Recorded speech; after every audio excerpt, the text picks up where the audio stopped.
Salut à tous et bienvenue sur Valépel Lorcana FR. Comment ça va les fous? Moi ça va très bien. On se retrouve aujourd'hui pour un petit débrief de mon tournoi. Je vous raconte un petit peu ce qui s'est passé brièvement. Surtout, je vous parle de ma decklist, ce que j'en ai pensé et les modifications éventuelles. Évidemment, il y a des modifications, plus une petite liste supplémentaire que je voudrais vous partager d'Amber Steel pour voir un petit peu où on en est. Qu'est-ce que je fais en ce moment? Voilà, je joue un peu Amber Steel, je m'entraîne avec. Ça fait un moment que j'ai envie de prendre en main le deck et de faire de belles choses avec. Et il y a de belles choses qui ont été faites. En tout cas, j'ai kiffé ce qui s'est passé quand j'ai joué le deck en tournoi le week-end dernier. Du coup, tournoi à 21 joueurs, 22 joueurs je crois, quelque chose comme ça, entre 20 et 22 joueurs, je ne me rappelle plus, avec les absents qui ont toujours tort, on le rappelle.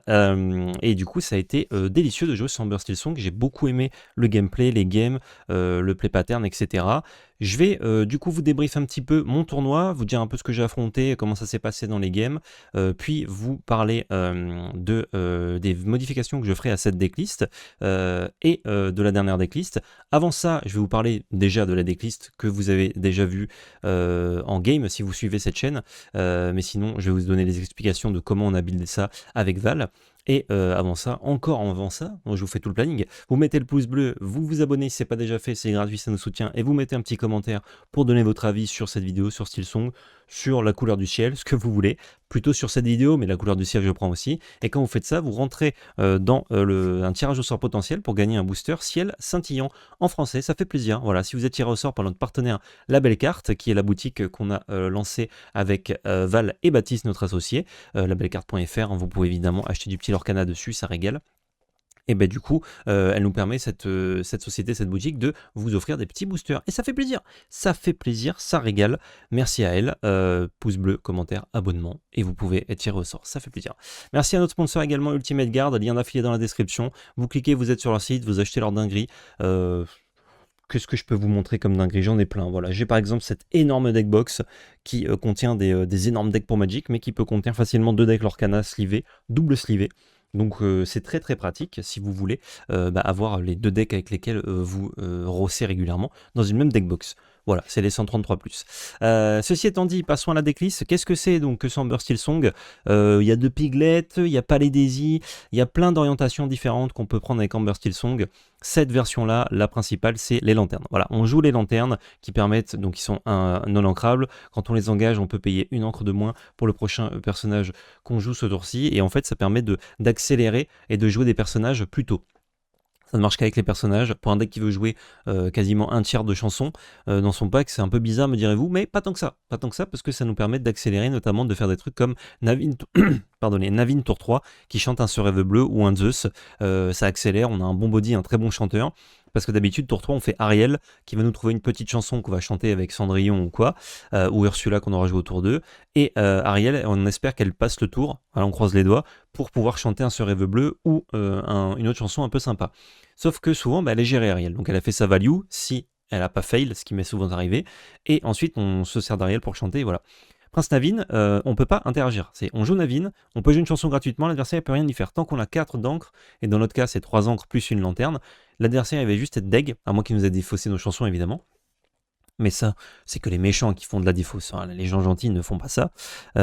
Du coup, vous pouvez jouer Navin et le play sympa, c'est Ariel qui trouve un Rêve bleu. L'adversaire dit ok, je bute ta Ariel, comme ça tu vas pas chanter, d'accord, tour 4, Prince Navin, je chante quand même, et le mec est deg. Et il a raison d'être deg, parce qu'il a essayé de vous en empêcher, et il en a pas pu. Donc voilà, l'intérêt principal de la lanterne. On peut aussi faire des tours 4, elle est où Cendrillon, on fait la petite Cendrillon tour 1, tour 2 lanterne, et tour 4 on va pouvoir jouer la grande Cendrillon. Il y a beaucoup de decks qui la gèrent très mal, voire qui la gèrent pas du tout, du coup c'est très très bon. C'est très bon aussi, bizarrement, contre aggro. Alors contre aggro, vous n'avez pas envie de faire tour de lanterne, parce que c'est move, vous n'impactez pas le board, mais d'avoir une Cendrillon tour 4 qui va pouvoir aller chercher les personnages avant qu'il lore, une fois que vous chantez les chansons, et c'est super, parce que contre aggro, vous allez essayer de faire une chanson qui gère, Cendrillon qui tape un truc qui vient de jouer, et de reprendre un peu le board comme ça, jusqu'à ce qu'il s'essouffle un peu, et vous puissiez incliner votre board, bam bam bam bam, plein de fois d'affilée. Enfin, généralement 3 fois d'affilée, ça suffit.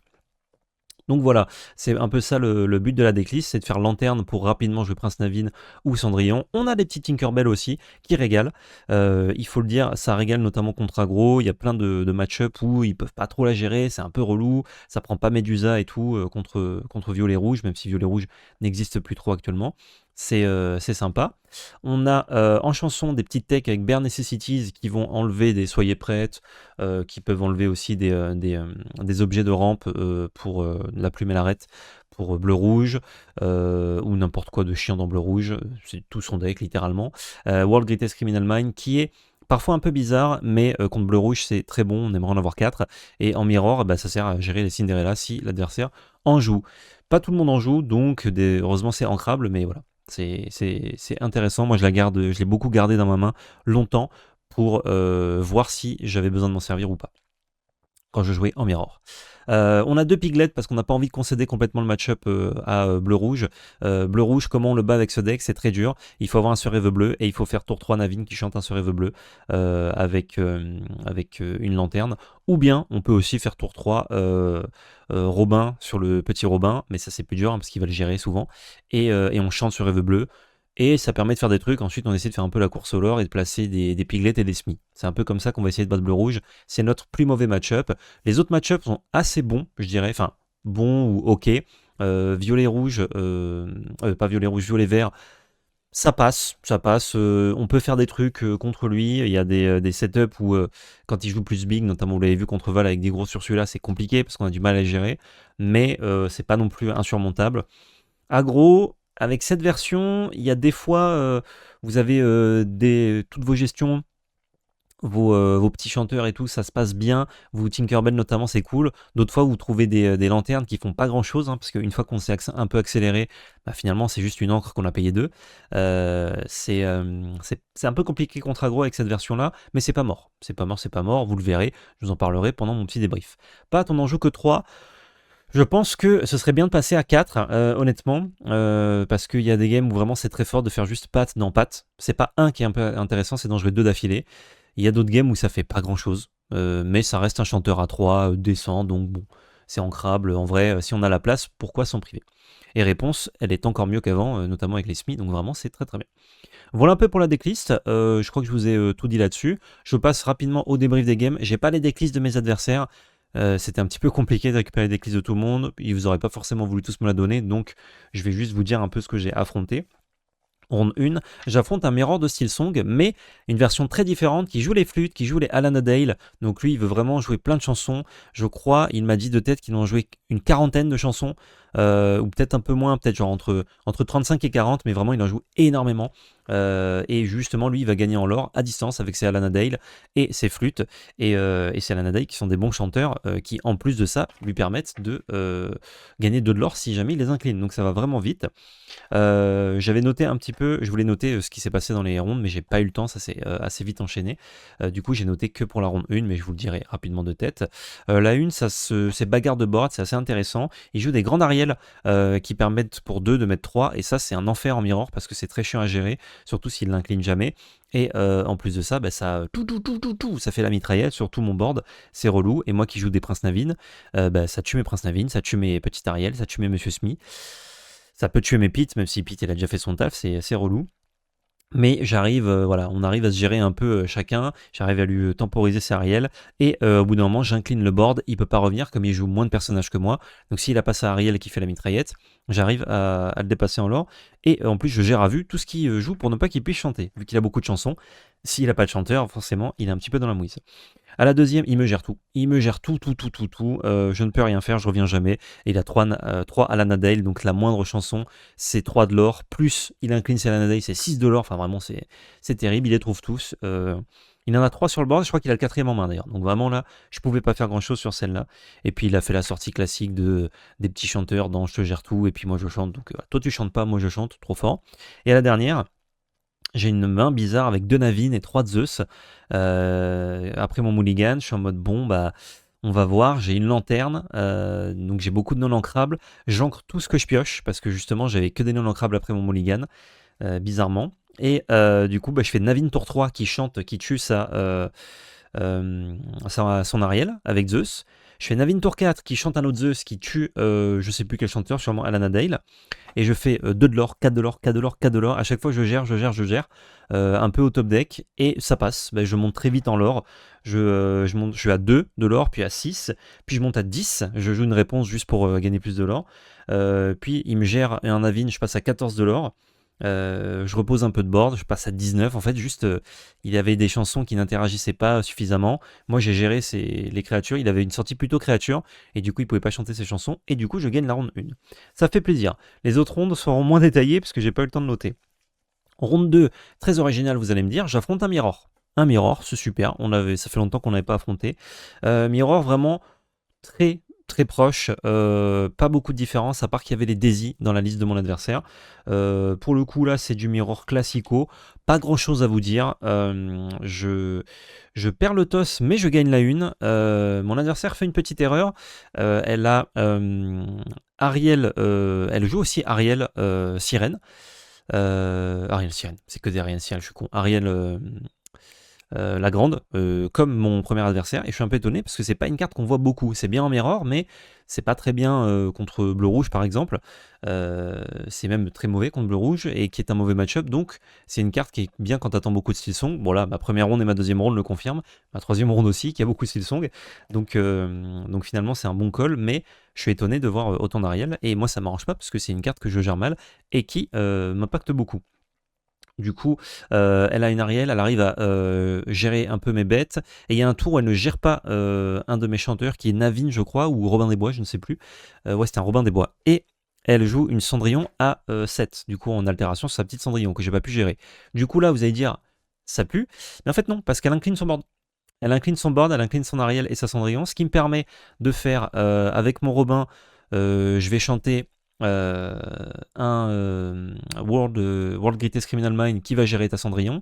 Je vais... Ah non, j'ai deux chanteurs, pardon, j'ai Robin et une Ursula, je crois, un truc comme ça. Elle me laisse mes chanteurs, elle a sans doute pas de quoi les gérer. Du coup, ça me permet avec mon Ursula de chanter World Greatest Criminal Mind pour gérer la Cendrillon. Je vais jouer un Navin juste ici, qui me permet de jouer gratuitement Zeus sur sa grande Ariel, qui est 3-8, et je vais la finir avec mon Robin, qui me permet du coup de gagner 2 petits lore en plus de ça. J'ai clean ces deux plus grosses menaces, j'ai un board, c'est genre à toi. Et là, eh ben, c'est un peu compliqué pour revenir, et c'est comme ça que j'arrive à break, quand bien même elle était montée à 11 de l'or. Boum, ensuite je fais la course, moi j'avais pas de l'or du tout, bah, j'étais derrière, et je passe de 2 à 8 de l'or, puis à 10, puis à 17, et puis voilà, on a gagné ensuite en mettant du board, et ça fait plaisir. Donc petite erreur dans mon adversaire, alors pas d'incliner Cinderella, parce que ça je l'ai géré à distance, ça ne changeait rien, mais d'incliner son Ariel. Si elle l'avait gardé, il y a aucune chance que je puisse aller la gérer, enfin en tout cas c'est très dur pour moi, et elle aurait pu continuer à bazarder, à besogner mon board, notamment mon Navin, et finir mon Robin en 2 chansons, ce qui aurait été compliqué. Ou alors l'incliner, évidemment, quand j'ai plus de board. Du coup, j'arrive à break, du coup, à gagner alors qu'elle avait le toss, qu'elle a commencé. Deuxième game, elle commence également, là, c'est sorti classico, on fait un peu la course, on gère le board, mais elle gère le board mieux que moi, puisqu'elle commence à jouer cette deuxième game, et du coup elle arrive à 19 de l'or, moi je suis à 16, je ne peux pas le revenir, et ainsi je décède. Et troisième game, là c'est chaud, c'est chaud. Elle, ah non pardon, deuxième game, c'est là où elle me rosse, où je fais pas grand chose, elle monte à 20 de l'or, moi j'ai rien, et troisième game, c'est là où ça se bagarre, et elle finit à 19 de l'or, elle ne peut pas finir, et moi je gagne la partie. Classico, on se gère des trucs, mais c'est moi qui ai commencé, donc a forcément petit avantage, et j'arrive à finir. Voilà, excusez-moi, j'ai inversé la 2 et la 3. Donc voilà, je suis à 2-0 dans ce tournoi, il y aura 5 rondes, plus top 8, j'aurais dû le dire au début, c'est pas grave, vous suivez, j'en ai aucun doute. Troisième ronde, comme je l'ai dit précédemment, encore un Mirror, c'est mon copain avec lequel je suis monté à Lille, enfin on est monté à plusieurs à Lille évidemment, et il joue Steelsong depuis longtemps. Jérémy, si tu regardes cette vidéo, je suis sûr que tu vas la regarder, big up, big up. J'ai quel âge moi? J'ai quel âge pour dire big up là? On dit plus ça. Mirror de Steelsong, il me semble que je gagne le toss. Et là, écoutez, c'est un peu à sens unique. Je fais des bonnes sorties de Steelsong. J'arrive à gérer ses bêtes, lui non. J'ai l'impression qu'il brique un petit peu. Il a une version pas tout à fait opti, si je ne dis pas de bêtises. Et moi, ben, ça se passe bien. Je fais pas forcément de sortie lanterne pour le coup. Enfin, je crois que j'en fais une sur les 2 games. Je gagne 2-0. En vrai, j'ai pas grand chose à dire. C'est Mirror. On joue une decklist assez similaire. Lui, il joue les Daisy. Moi, je joue les lanternes à la place. Bon, voilà, on se règle, et j'ai un petit peu plus de réussite que lui sur mes Ariel, il me semble, sur mes pioches aussi. C'est la vie. Il y a un moment où je fais un Rêve bleu qui est un peu dangereux, mais finalement, je suis pas puni, donc ça va. 3-0, il y a de grandes chances que je puisse faire top 8 vu qu'on est une vingtaine et qu'il y a 5 rondes, mais il faudrait encore gagner une ronde pour être sûr. Et ce ne sera pas la dernière, la 4e ronde, parce que je affronte bleu-rouge. Bleu-rouge, le pire match-up de très loin, j'ai vraiment pas une version qui peut le gérer, mais je sais comment mulligan pour essayer d'aller chercher le bleu-rouge. À la première, je me bats un peu, je monte vite à 12 de l'or, mais après il gère et je ne fais plus rien. Je ne fais plus rien, je ne chante pas de chansons de la game. C'est terrible, je n'ai que des personnages et des personnages trop chers, donc ça ne fait pas grand chose malheureusement. Je chante qu'un peu de chansons, mais c'est pas ouf. Et il me semble que c'est à cette game où justement, à un moment donné, j'ai plus trop de cartes. J'ai une des chansons qui est Ce rêve bleu, je le fais, et en fait il avait plus d'ancrable, il était bloqué dans sa main. Mais je ne le savais pas évidemment, et du coup ce rêve bleu lui débloque complètement la main. La plupart du temps c'est l'inverse, hein. Ça lui bloque la main ce rêve bleu, là ça lui a débloqué la main, et c'est comme ça qu'il me rosse. Deuxième game pour le coup, j'arrive à très vite l'orer, boum boum boum je fais la course, il a un peu de mal à gérer, il rampe, il fait ce qu'il peut, mais je monte à 15 de l'or, et à partir de ce stade là, comme il doit gérer mes cartes et qu'il galère un peu, il a loupé quelques tours d'encre parce qu'il avait beaucoup de non-ancrables et que j'ai pas fait de ce rêve bleu, et ben pour le coup j'arrive à l'orer et à finir la game, et je suis très content, je me dis oh un espoir, une lumière au bout du tunnel. C'était sans compter sur la dernière game où je n'ai pas joué de chanson, je n'ai rien fait, j'ai gagné 3 $ dans la game, il m'a juste déroulé tranquillou, il a loré avec ses personnages, pouf pouf pouf, il a fait du grand Mendes, du grand bleu rouge, bien joué à Maury, tu m'as juste déroulé sur celle-là. Dernière game, là je me dis bon je suis à 3-1, si on fait draw, il y a de grandes chances que ça passe, mais vaudrait mieux la faire au cas où. Je joue contre un abonné de ce que j'ai cru comprendre, ça fait plaisir, qui joue violet jaune aggro. En plus, c'est une nouvelle version de violet jaune aggro. Je les connais pas exactement, je me doute de ce qu'il y a dedans, évidemment, je ne suis pas totalement surpris, mais voilà, j'ai des petites surprises avec le Chromicon notamment qui fait piocher les 2 joueurs, avec le petit spell qui fait gagner 2 de l'or à distance. Moi, je trouvais ça intéressant, mais je ne savais pas si ça allait être joué. L'adversaire les joue et ça lui a fait gagner pas mal de games dans le tournoi.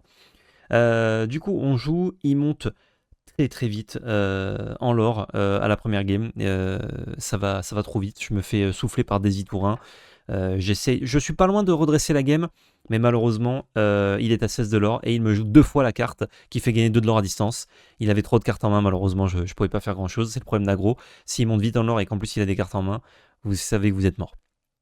À moins que vous puissiez lui enlever de l'or tous les tours, mais ça, il n'y a pas beaucoup de cartes qui le font. Deuxième game, c'est moi qui ai le toss. Là, pour le coup, je gère ce qu'il fait. Il monte assez vite à 8 de l'or. Il fait 2 de l'or, 8 de l'or. Et après, il ne l'aura plus de la game, puisque j'ai ma grande Cendrillon. Je peux gérer tout. Il a plus beaucoup de cartes en main. Il la concède parce qu'il ne pourra pas revenir. Et puis moi, je vais l'aurer plus vite que lui. Pour le coup, à la 2. J'espère ne pas dire de bêtises, hein, parce que je fais de mémoire. Mais normalement, c'est comme ça que ça s'est passé. Troisième game, il fait Daisy Tour 1, Daisy Tour 2. Et je vais vous dire tout simplement le lore qu'il fait. Il fait 2 de l'or. 8 de l'or, 13 de l'or, gagné. Voilà, je n'ai pas pu endiguer ce qu'il a fait.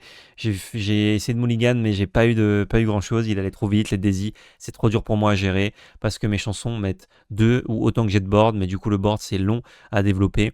J'ai des personnages qui attaquent mal. Quand je peux shifter, donc mon plus gros personnage va arriver au tour 3, ce sera Romain qui est 3-6, qui ne tue pas Daisy parce qu'elle est. Cette bougresse est 1-4, c'est terrible dans le mirror. Les Daisy, enfin dans le match-up les Daisy, parce que justement on les gère très mal avec Amber Stillsong, donc relou. Et en plus de ça, les Daisy m'enlèvent des chansons, ne me font pas piocher, m'enlèvent des chansons. Bon, des fois il me faut piocher des personnages, hein, mais moi ce que je cherche c'est surtout des chansons, et du coup ça me les enlève du dessus du deck. Donc ça diminue la probabilité que j'en trouve, donc c'est relou. C'est relou la Daisy, ça fait pas plaisir du tout, et voilà, il m'a juste déroulé. Donc là je suis à 3-2, je me dis bon, je pense que c'est fini, hein, 3-2 à mon avis je passe pas, surtout que vu qu'on était table 3, il y a de grandes chances que ce soit mon adversaire qui passe, pas moi et tout, les tables 4 ou 5 vont me passer devant. Appel du top 8, là j'attends les lots, je pense que je vais rentrer chez moi. Appel du top 8, je suis top 8 et je suis même 6ème, je ne suis pas dernier. Et bah tiens, let's go. Let's go, je suis étonné, mais tant mieux, je fais top 8, donc on va continuer à jouer. C'est un tournoi, je vous donne vraiment pas toutes les infos, c'est un tournoi Win-a-Box, donc le premier avait une boîte de booster si le scintillon. Quart de finale, ça aussi c'est les magies du pairing, c'est très bizarre, mais à cause des draws, etc., je rejoue contre mon adversaire qui joue aggro. Plaisir, je peux prendre ma revanche, ou me refaire dérouiller, qu'il montre la suprématie de Améthyste Ambre aggro contre Stillsong. À la une, il a le toss parce que du coup, bah, il m'a battu, donc il est devant moi sur le classement, donc il a le toss. Et là, il me semble que c'est du classico bingo. Il me rosse. Ah oui, à la dernière game d'ailleurs, où il est à 1 de l'or, il me joue il top deck une chèvre et il passe du coup de 19 à 20 de l'or. Euh, donc vraiment compliqué la dernière game que j'ai joué dans les rondes contre lui. Là on est en top, du coup quart de finale. Il cavale l'animal, il monte très vite à 18 de l'or. Et à 18 de l'or, vous vous doutez bien que je ne le rattrape pas. Et effectivement, je ne le rattrape pas à 18 de l'or. Deuxième game, là donc c'est moi qui commence et j'arrive à pour le coup le battre sur le lore, donc il arrive à 18 de l'or mais il n'arrive pas à finir. Il faut pas qu'il top deck de quoi finir parce qu'il peut monter à 19 de l'or, il a une chèvre sur la table, donc s'il trouve un boons il a gagné, s'il trouve un point de l'or à distance donc une chèvre ou son spell qui gagne 2 de l'or il a gagné. Il ne trouve rien de tout ça et moi j'ai l'étal sur table donc je gagne cette game. C'était chaud bon sang. Et troisième game, là pour le coup il fait pas grand chose, j'arrive à lui gérer un petit peu tout, il gagne que 3 de l'or dans la game, il brique en fait, il trouve pas de tour 1, il a mulligan 7 et malheureusement il a pas une bonne main de départ, ça arrive avec les decks aggro malheureusement.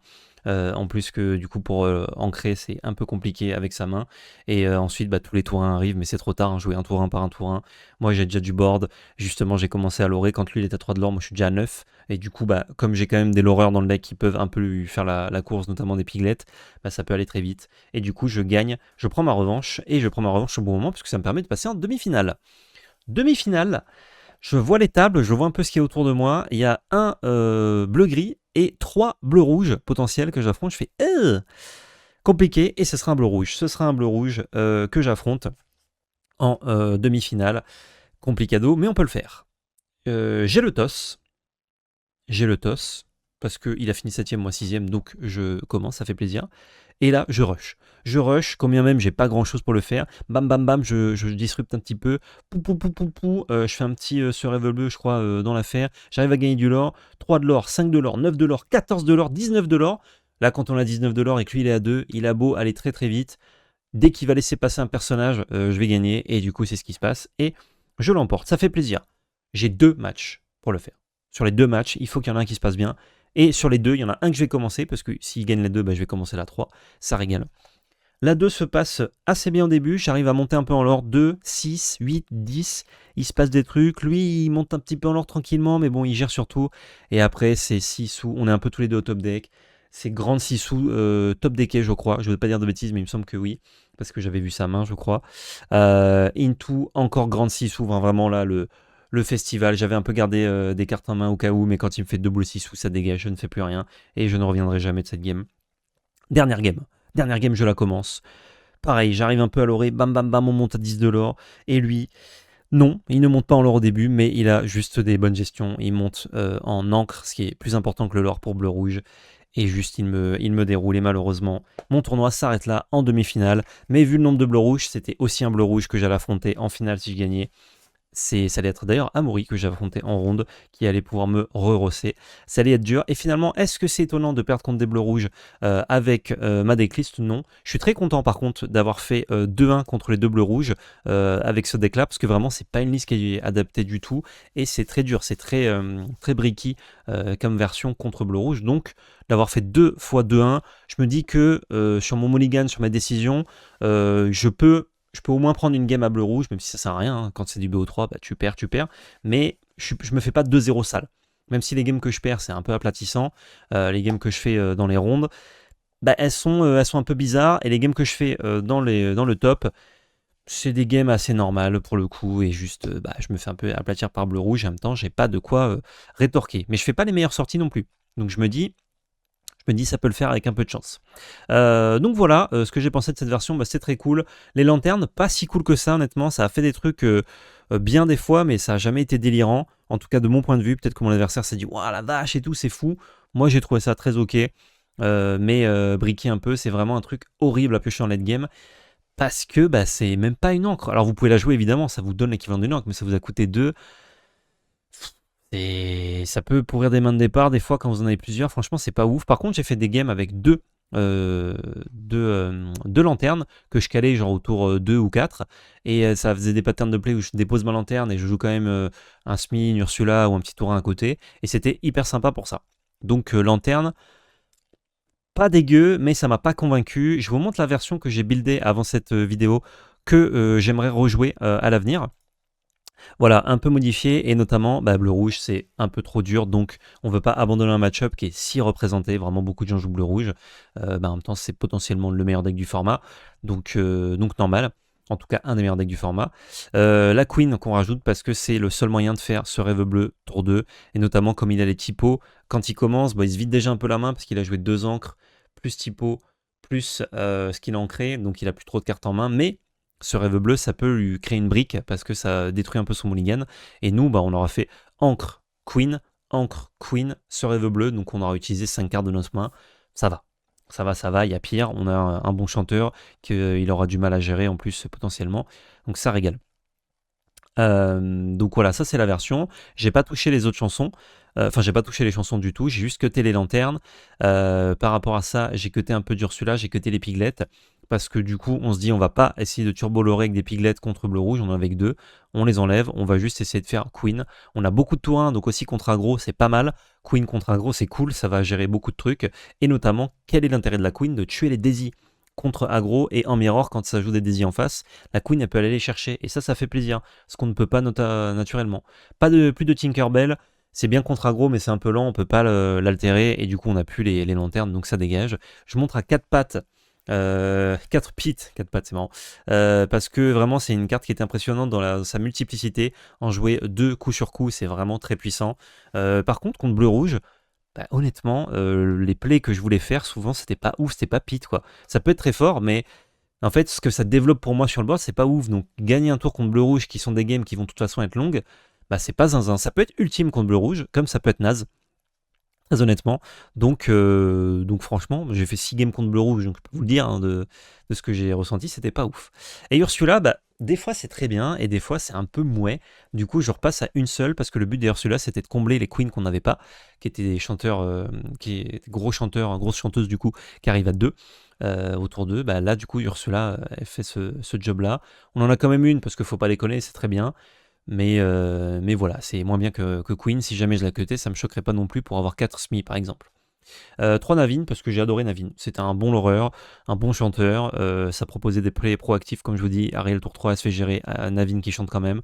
C'était super. Et ça, c'est une version qui me plaît beaucoup. Et maintenant, je vais vous montrer une autre version qui me plaît beaucoup, que j'ai vue, qui a fait top 4 à un gros tournoi avec. Faut que je vous décale un peu, sinon vous voyez pas. Hop là.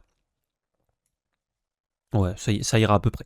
Qui a fait top 4 à un tournoi avec combien de joueurs? Je peux vous dire. Avec 108 joueurs, donc c'est pas n'importe quel tournoi non plus. Là, on joue plus les petites Cendrillon, ni les grandes Cendrillon. C'est le cut principal du deck. On joue les Queens et les Daisy par rapport à ma version. Lui, il joue 3 Ursula. Moi, honnêtement, je cutterais des Ursula pour mettre des petites Cendrillon, pour avoir vraiment beaucoup de tourins et pour cutter les Tinkerbell et mettre des grandes Cendrillon du coup, parce que je trouve que c'est beaucoup plus fort. Et tant pis pour les tours 2. Au tour 2, on veut altérer l'arène, on veut jouer des Smee, on a suffisamment de tours 2, ou alors on veut chanter potentiellement, faire des trucs, ou jouer d'autres tours 1, vu qu'on en aura beaucoup. 2 Benja aussi, qui renforcent le match-up bleu-rouge, et 2 Grabure Sword. Je sais pas si c'est très important, il y a 16 chansons au lieu de 18. Je sais pas si c'est très important les Grabure Sword, honnêtement. À mon avis, on peut cutter pour mettre un World Greatest Criminal Mind et un Strength of Raging Fire ou Zeus de plus. Mais voilà, si on attend une méta aggro sur un gros tournoi, c'est vrai que ça me choque pas d'avoir peut-être un petit Grabure Sword qui se balade. Pourquoi pas. J'aime bien cette version. Je vous dis, le seul truc qui me chagrine un peu, c'est les Tinkerbell et Ursula pour des Cendrillon petites et grandes.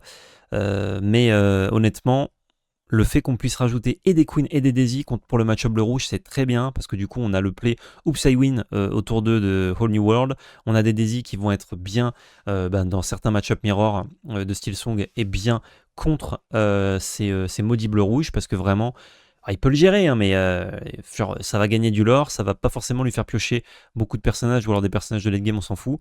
Et ce qu'on lui fait piocher, on espère le Whole New World, donc on s'en fout. Et les Benja qui reviennent, c'est des chanteurs l'horreur à 2 qui gèrent des objets. Je trouve c'est cool de pouvoir en jouer dans la liste, il y a la place, donc ça fait plaisir. Si on les avait pas, c'est pas déconnant non plus. Donc voilà, je vous ai pas fait une 4e decklist avec ma version du deck de Federica Mancini, mais voilà, je voulais vous la montrer parce que c'était cool comme liste, comme take, et bah, ça fait top 4, encore une fois, je vous le dis, donc ça veut dire que c'est pas trop mal. Voilà. Dites-moi ce que vous avez pensé de cette vidéo en commentaire, si ce genre de débrief de tournoi où je vous raconte un peu mes games, ce qui se passe, comment ça se passe, la texture du match-up, ce que je pense de mon deck, etc. et les modifications que j'en fais, si ça vous plaît. Je pense que ça vous plaît, mais voilà, dites-moi-le en commentaire, ça va être toujours plaisir de le lire. Je vous retrouve très prochainement, encore des affrontements qui arrivent évidemment sur la chaîne la semaine prochaine normalement, avec ce bon vieux Val. Des bisous, et surtout n'oubliez pas, c'était de la belle magie.